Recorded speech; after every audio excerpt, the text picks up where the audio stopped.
Ғарышқа саяхат композициясын жасаймыз. Сен ғарышта болмадың, бірақ ғарыш туралы кітап оқып, фильм көрген боларсың. Ол саған ғарыш композициясын жасауға көмектеседі. Жасаған жұмысың ерекше көріну үшін оны қызықты тәсілмен орындаған дұрыс.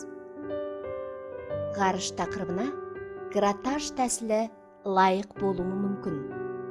Бұл тәсілдің жасырынып жатқан беймәлім тұстары көп. Өйткені композицияң қалай шығатынын алдын ала біліп болмайсың. Бірақ нағыз суретші шығармашылықтағы тосын дүниелерден қорықпайды. Саған қара гуаш бояуы, сұйық сабын, акварель бояуы,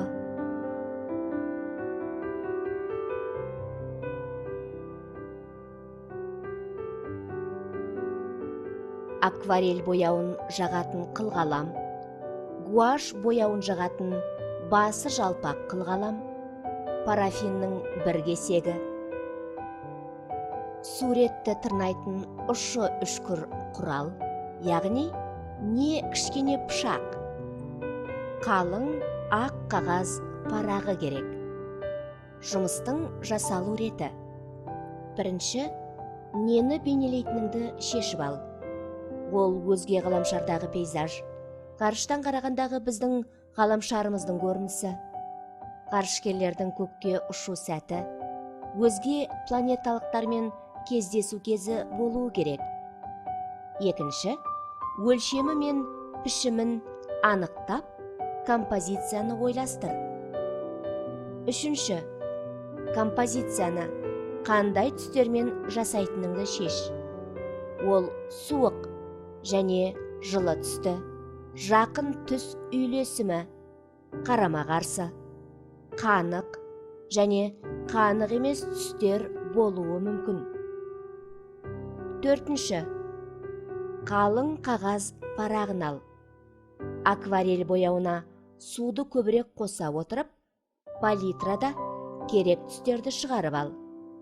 Қағаз парағына бір түстен екінші түске ақырын көше отырып, бояуды жағып шық.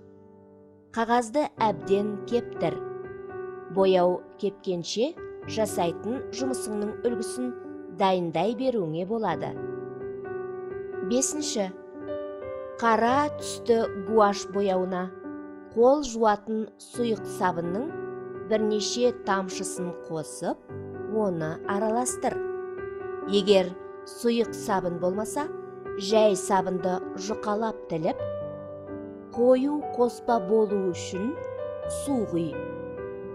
Енді гуаш бояуымен араластыр. Алтыншы, парафиннің бір кесегімен не парафин шамымен акварель жағылған қағаздың бетін үйкеле. Қағаздың бетіне парафиннің бір тегіс жағылуын қадағала.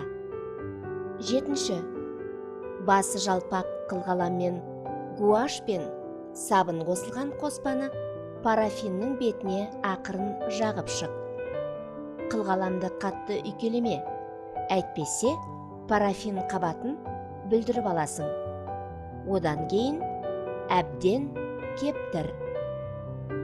Сегізінші, қағаз парағы кепкен соң, жіңішке біз не ұшы үшкір кез келген құралмен суретті тырналап шық. Қара түсті бояу қабатының астынан түсті сызықтар көріне бастайды. Бұл өте қызықты жұмыс. Сызықтар мен штрихтардың әр түрлілігіне назар аудар. Осы тәсілмен басқа тақырыптағы бұйымдарды да жасай аласың. Сен мынадай суреттер сала аласың.